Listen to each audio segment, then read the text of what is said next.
Greetings, young Padawans, Siths, and Outer Rim dwellers, and welcome to Good Game. I'm Bettison Darkhiker, according to an online Star Wars name generator I found last night. Yes, and I'm Herngom Rig, which is so awful, I'm just going to stick with Hex. Good choice, Hex. Well, coming up on the show, it's a Star Wars special where we celebrate both sides of the Force. And Hex, I thought it'd be fun if we put this green screen behind us, and then we can just put whatever we want there. We can put planets, we can put giant wampers roaming about. It's going to be great. Actually, Bajo, I was thinking we could, go back to basics. Real sets, practical effects. Yeah, well, I guess last time Star Wars went full green screen, it didn't work out too well. All right. Coming up in the show, we're going to hyperspeed our way through Star Wars Battlefront to see if it delivers in the pew-pew action. Pretty sure we have people to do that.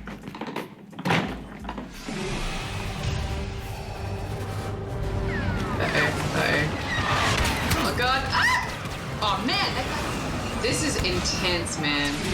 Goose, along with some familiar faces, goes old school and looks back at some of the Star Wars games that were too good for the trash compactor. Something's changed in you. You seem less angry. But before all that, name the game this week, can you? Was that meant to be Yoda? Shut up. It was like an old woman. Have a cup of tea. Name the game.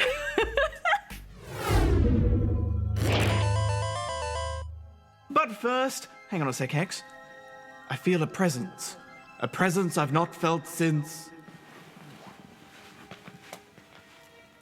Since what? Bajo, since what? Who walks away in the middle of a sentence like that? Good.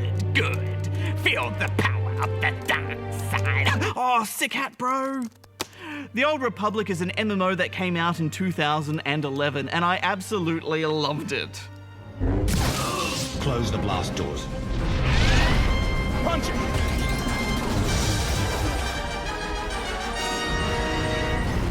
There's no more Aussie servers anymore, and the game is mostly free to play now, which has worked out very well for them.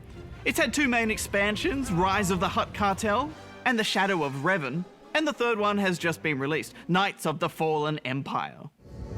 At long last, I am truly free. So, Bajo, you might ask, why are you reviewing expansions for a laggy, glitchy MMO that came out 4 years ago? I'll tell you why. Because BioWare know how to tell a story full of feels. And these expansions are full of feels. Also, I got the sweet pirate hat. Say all you like about Revan. He was never as powerful a Sith as I am now. No one told you to talk. Oh, I've missed my Sith Inquisitor so much. And when he turns to the dark side, oh boy, he means it. We should send a clear message. Litter the temple courtyard with their bodies. Straight away, my lord. So, after spending about a week reacquainting myself with the controls and working out how to get off that bloody space station, and an intense quantity of creepy Sith flirting. Thank you. A beautiful flower like you should not hide. I've never been so happy. Smooth. I got back to work ridding the galaxy of the Republic. I was hoping you'd pick that one. So if you'll indulge me for a moment, I'd like to quickly recap the first two main content expansions. Nothing personal. Over the last couple of months, I've been able to play through them in just a few sessions thanks to a new streamlined quest system, which makes the important story quests purple so you can just power through.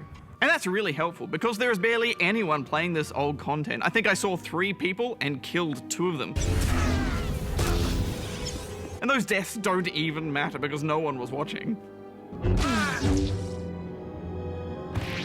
Rise of the Hutt Cartel wasn't that memorable, mostly because it was about this isotope thing. Isotope 5 needed for our defenses. And some drills. Narrowing beam by 0.02%. And some hearts. And it wasn't really about your story. The planet is secure. But it did have some lovely art, and it reminds me how true to the universe this game looks. Really what it did though was set up expansion 2, Shadow of Revan, which was so good. So very good. Revan is no longer among the living. It's not Revan himself, but those who follow his doctrine we're concerned with. It was full of beautiful locations and exciting fights. I have the power, and you have nothing! BioWare do villains so well. They're just so good at making you hate a character in such a small amount of time, and then really love destroying them. When every life on this world has been exhausted, I want you to be alive, to know that I succeeded. There were a few new characters to meet along the way, such as this unusually terrifying Wookiee. And the other two main characters were Lana and Theron, and I particularly enjoyed hating on Theron. That's right. I'm saving your lives. You got a problem with that? As a matter of fact, I do. Figured. And falling for Lana was a digital delight. I thought we shared something. You aren't wrong.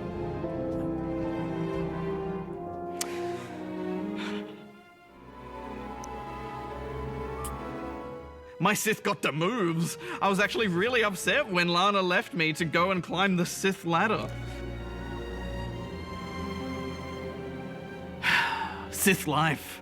Okay, Knights of the Fallen Empire. If you thought Revan was bad, wait till you meet Arkan.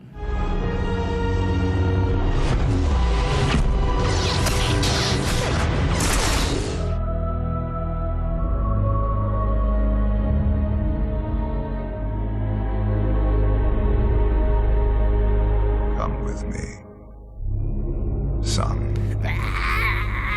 So much emotion, so much setup. I'm going to be really careful about spoilers because they're trying to get back to their KOTOR roots with this expansion. Arkan and his father belong to the Eternal Empire, a completely new NPC-controlled faction. They're not really Jedi or Sith, they're just doing their own thing. You Sith are apparently quite formidable, quite impressive. You don't need to be impressed with what I've done. You need to be afraid of what I'm going to do. There's an ancient warrior, almost Roman vibe with their armor, massive army, and exquisite cities. After an action-packed introduction, you lose all of your crew and companions, you're captured, and thrown into Carbonite for 5 years. During this time, Arkan beats both the Republic and the Empire into submission, and it's your job now to find a way to fight them back and build an empire of your own. Your display of power, it concerns me deeply. I'm in control, and I'll always be in control. And this whole story is filled with the struggle of being seduced by power, which is very Star Wars.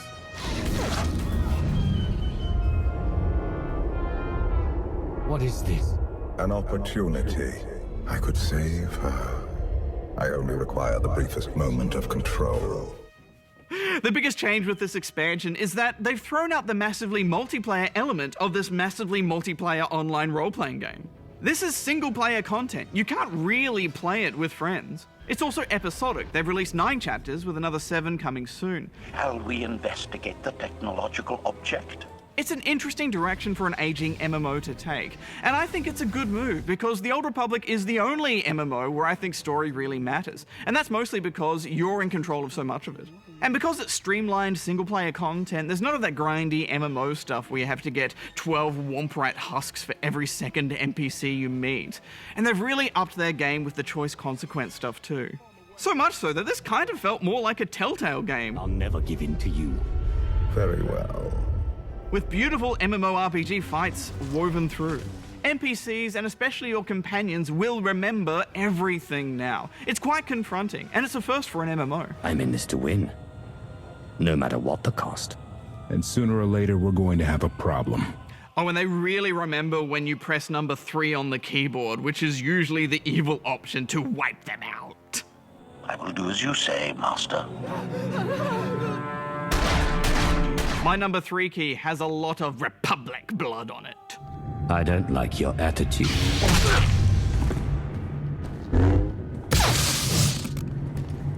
Where have you been all my life? Stabbing things. So suddenly, trying to keep your companions happy is really important. And being an MMO, once you've made your decision, you can't reload an old save file. When it comes to my orders, you will remove all safeguards. You will obey me no matter what. And Lana. Oh, sweet Lana. She's back now and she's one of your companions, so our dark, creepy Sith love only grew. You'd better kiss me, just to be safe. You're insufferable. I know. There are a few new graphics tweaks, and you can tell they've spent a lot more time on presenting this in a more cinematic way now too. However, there are still those glitchy cutscenes, and the transitions are a bit rough, and that does take a toll. Hard enough, and they'll be out for a good... Lana vouches for him. Lana Benico, Minister of... But I think that's all trumped by how much care is being put into these new stories. The writing is fantastic, it's full of levity and gravitas. Fear and respect you, unlike his father. My exact calculation. And the dialogue often echoes lines from the films, almost too much in a way, like they're just trying to cram it in wherever they see an opening. Almost there. There isn't really anything new on the combat side of things, but Knights of the Fallen Empire has one of the best Star Wars stories that I've ever played through. And there's still more chapters to come, as long as you're up for paying that subscription fee for a while. If you're a fan of this Dragon Age Mass Effect storytelling style, and you liked Old Republic when it came out, then it's absolutely worth jumping back in my opinion. Plus, did you see my pirate hat? You can get a pirate hat, and you can wear it all the time because of this fantastic new costuming system. Let them try to stop me. Alright, let's see if we can find some rebel scum. Oh, out of juice.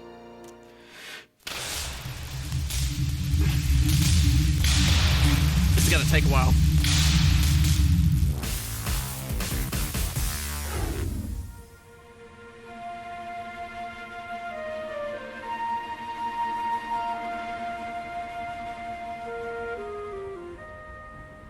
When George Lucas first unleashed his epic space saga Star Wars onto the world in 1977, moviegoers flocked to cinemas to swap out the humdrum of day-to-day existence for exciting adventures in a galaxy far, far away. And since then, the franchise has served as inspiration for an incredibly vast catalogue of video games. So let's take a look at which of these games were the most successful at recapturing that same wondrous feeling of sci-fi escapism.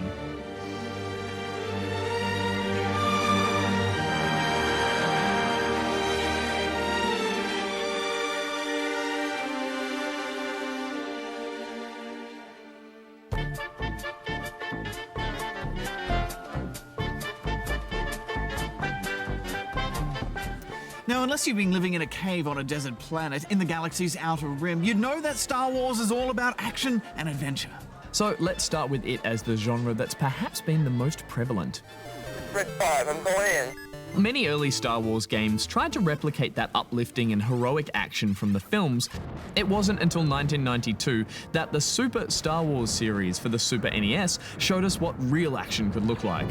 Bright, colourful and detailed levels that extended the original story, creative power-ups, multiple heroes all combined with tight controls made the Super series the most exciting Star Wars experience we'd ever had the joy of blasting our way through. Another reason this, as well as many other Star Wars games, succeeded was due to the heavy use of source material. Recreating those key moments in different forms have allowed us to replay them just as many times as we've rewatched the films.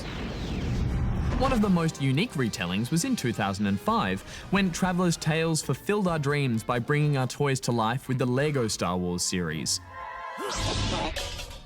That's not to say that tales outside of the main story haven't been just as well received. Shadows of the Empire on the N64 introduced us to the somewhat forgettable but still awesomely named Dash Rendar, whose adventures awkwardly intertwined with the plotline of the original films. It may be vital to the Alliance. Want to come along, Dash? Why not? Gotta earn my pay. Turn back! Jumping ahead to 2008 and Force Unleashed, which placed its story between the two trilogies, creating a new character in Starkiller and bringing Star Wars action into the modern age with incredible physics-based destruction and saber combat that embraced the unlimited power of machines at the time. Republics. Of course, while we're talking about wielding a more civilized weapon, 2002's Jedi Outcast and its sequel, Jedi Academy, are noted as some of the best games in which to swing a virtual saber without the risk of losing a limb in the process.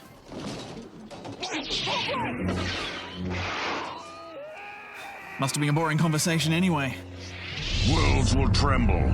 Stars will shudder. Your shields will fall.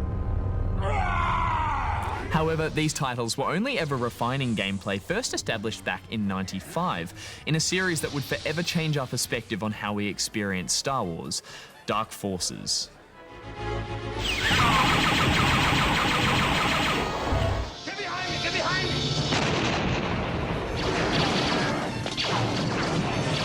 Watch your left. They went down the cellmate.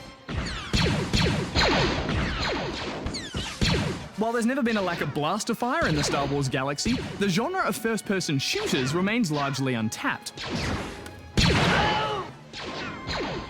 But after the success of Doom 2 in '94, players were more than ready to step into the boots of mercenary Kyle Katarn and explore the galaxy from a first-person perspective. Laserfire had never felt this dangerous, and its subsequent sequel, Jedi Knight, improved on the experience with 3D character models, superior environments, and for the first time, online multiplayer. It wasn't then until the mid-noughties that we would again pick up a blaster and help defend, or in some cases, attack the universe. Firstly, with Star Wars Battlefront, a conquest-based multiplayer shooter spanning across both trilogies, then again a year later with its sequel. Both games gave us a taste of what it felt like to play a small part in a much larger battle, something that had been rather uncommon in Star Wars games, but still felt intrinsically Star Wars. The only other real addition to the shooter genre was the sleeper hit Republic Commando, an original Xbox title that put players in charge of a team of clone commandos and felt more like a tactical shooter than the arcade heroics we'd become so used to. It was an interesting new angle that depicted a dirtier, grittier side of Star Wars. Speaking of which...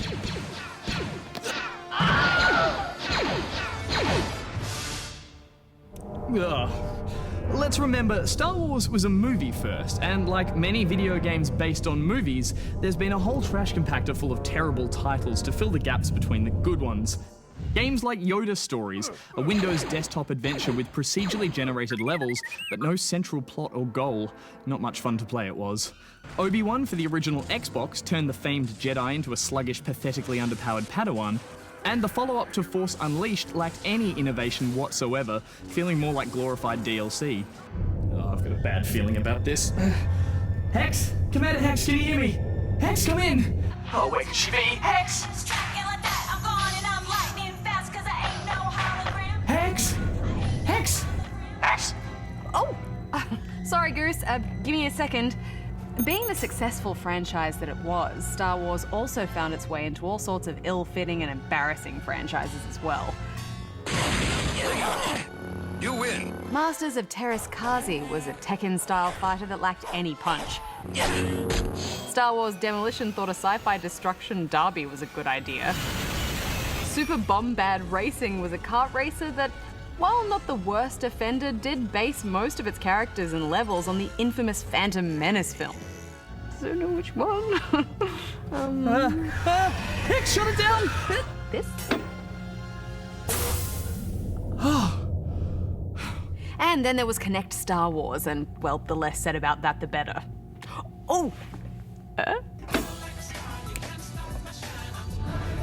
No. No! Anything but this! Hex, turn the trash compactors back on, please! Anything but this, no! Oh, no!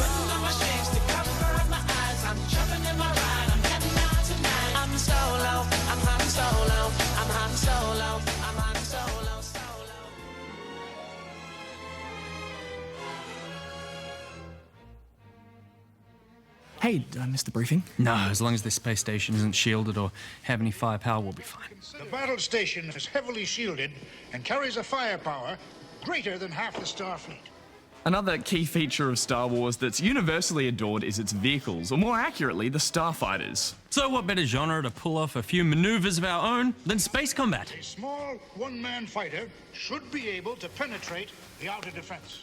In fact, one of the first ways we ever experienced Star Wars was from behind the controls of an X-Wing with Atari's arcade classic back in '83.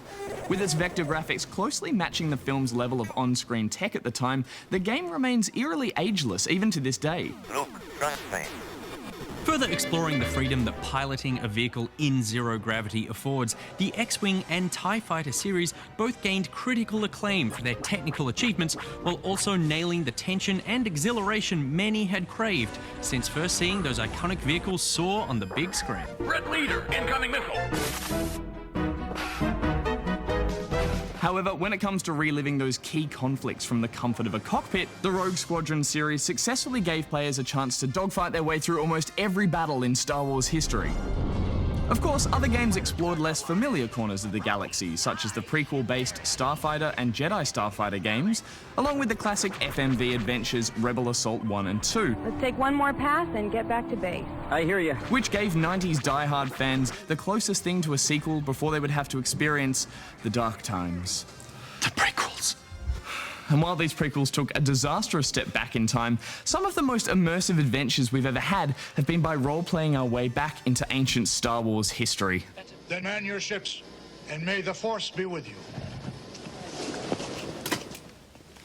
No, just stay here. There's not enough X-Wings anyway, so I think we'll be fine. I've never actually flown a mission in my life. You're all clear, kid!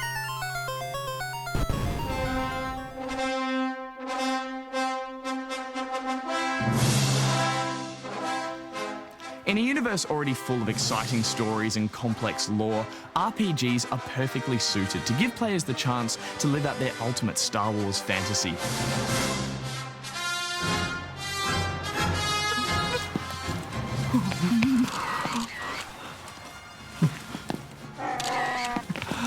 Oh, Chewie looks fabulous. I know.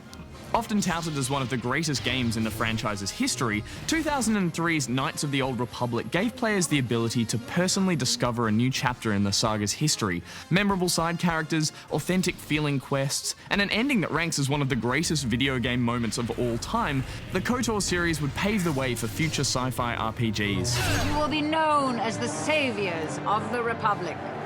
The series then delved into MMO territory that same year with Star Wars Galaxies. A game with huge promise, Galaxies succeeded at gaining a dedicated player base, but its complex systems and eventual drop-off in population left Galaxies to slip into shadow.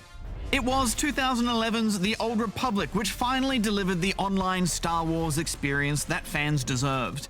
Mixing the colourfully extensive Old Republic universe with up-to-date MMO mechanics, it gave players the chance to weave their own stories into the very fabric of Star Wars history. Now you'll see what a Sith is capable of.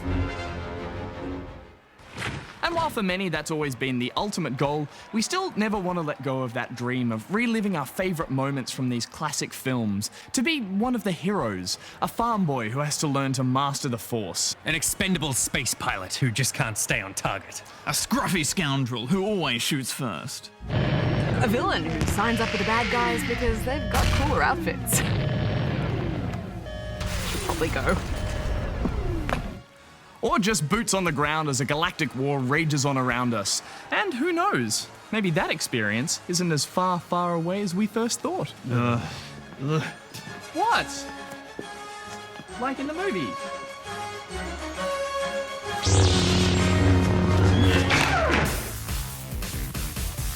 Alright, it's time to grab our blasters and head out to the battlefront. The Star Wars Battlefront. I think that went without saying, Bajo. Roll the montage.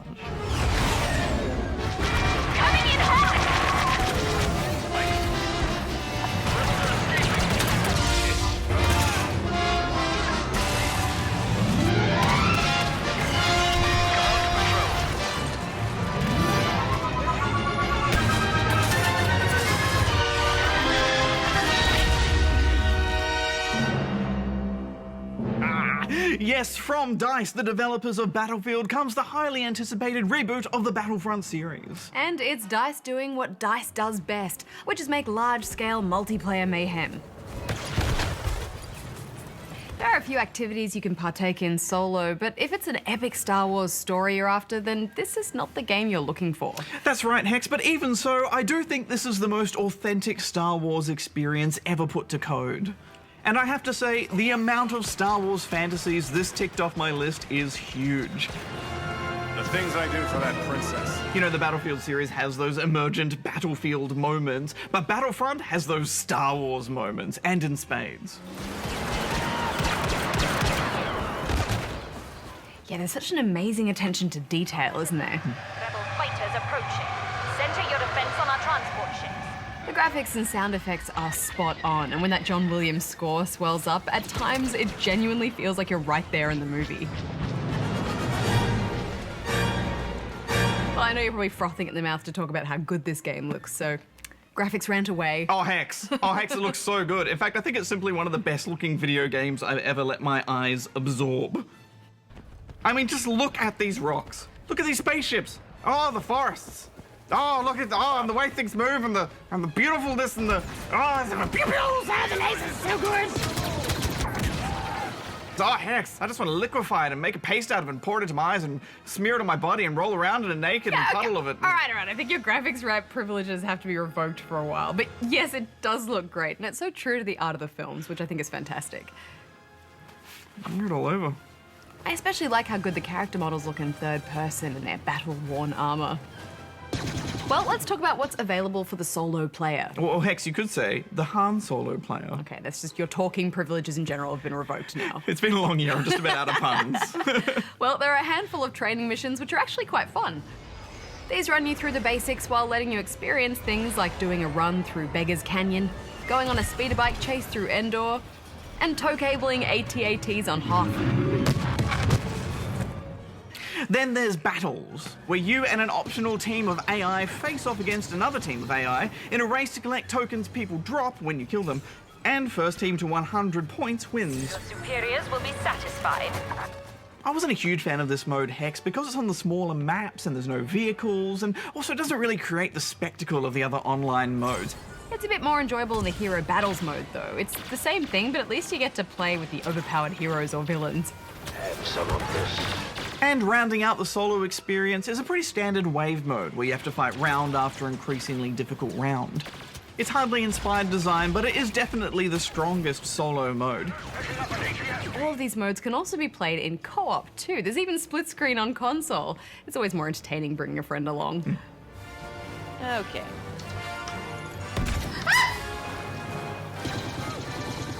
Yeah, take that. There's Ewoks? Hey there, why do they run away when I come near them? I just want to talk to you. For a wave mode, it seems pretty light on the waves. Ah! Oh, there they all are. I spoke too soon.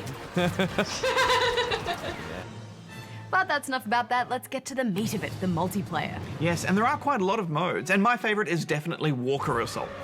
Here, the Imperials have to protect AT-ATs as they move into position and take out a target. Meanwhile, the Rebels have to protect uplinks, which can call in AI Y-Wings to disable the walkers and expose it to damage. It's the king hit mode of this game, isn't it? Yeah, and it's definitely the one that makes the best use of the license. Waging 40-player battles with all those iconic vehicles flying around while AT-ATs just keep marching forward. I mean, this is so Star Wars, it hurts. Yeah, and Supremacy captures that chaos perfectly as well. It's basically Walker Assault without the walkers. Or Conquest from Battlefield, if you will, where the teams fight to control various points on the map.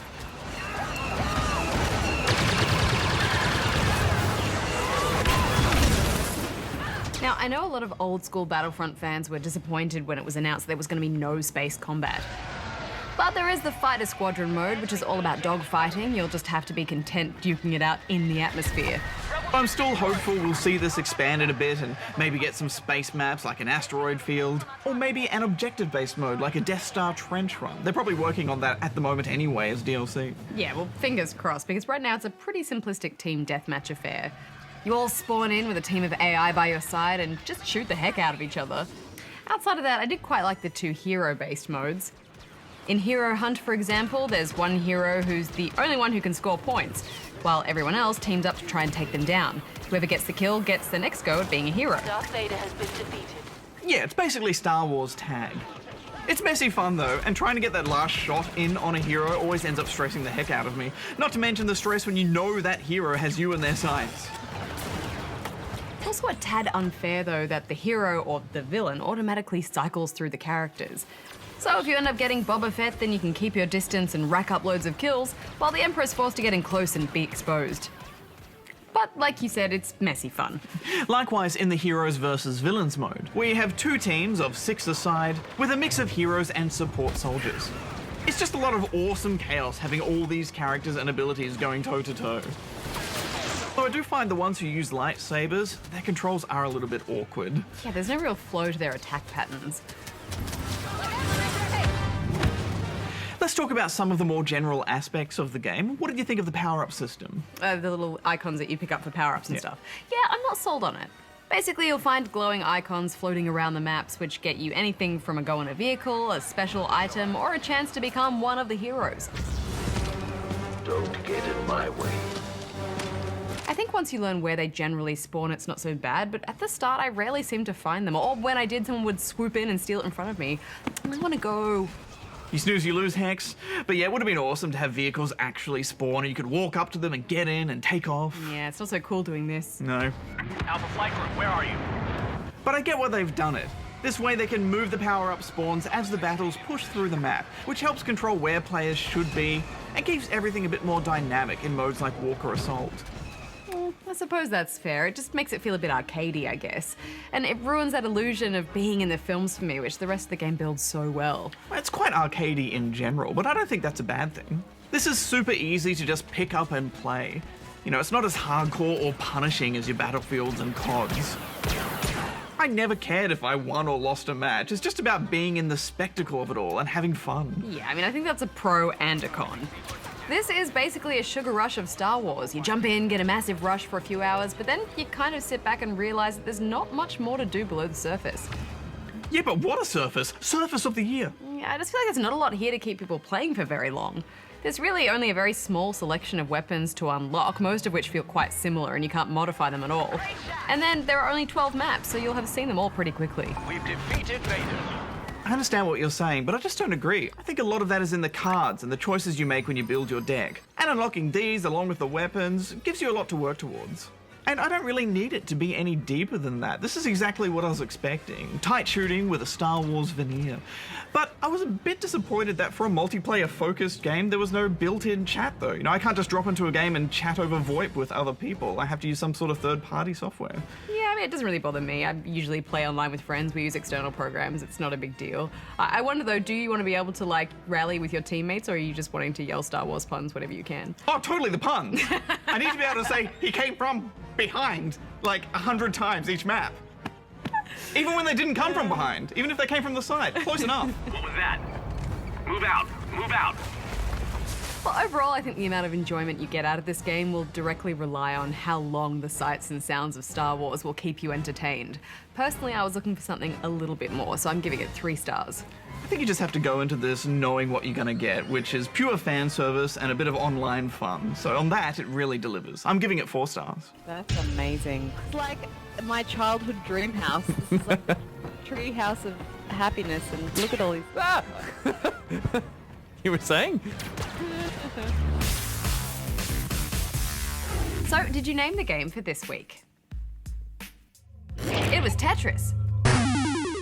And you should have guessed it, but it was our Name the Game because it was the first game that was ever played in space. It was taken aboard the Mir space station by Russian cosmonaut Alexander A. Serebrov in 1993 on a Game Boy.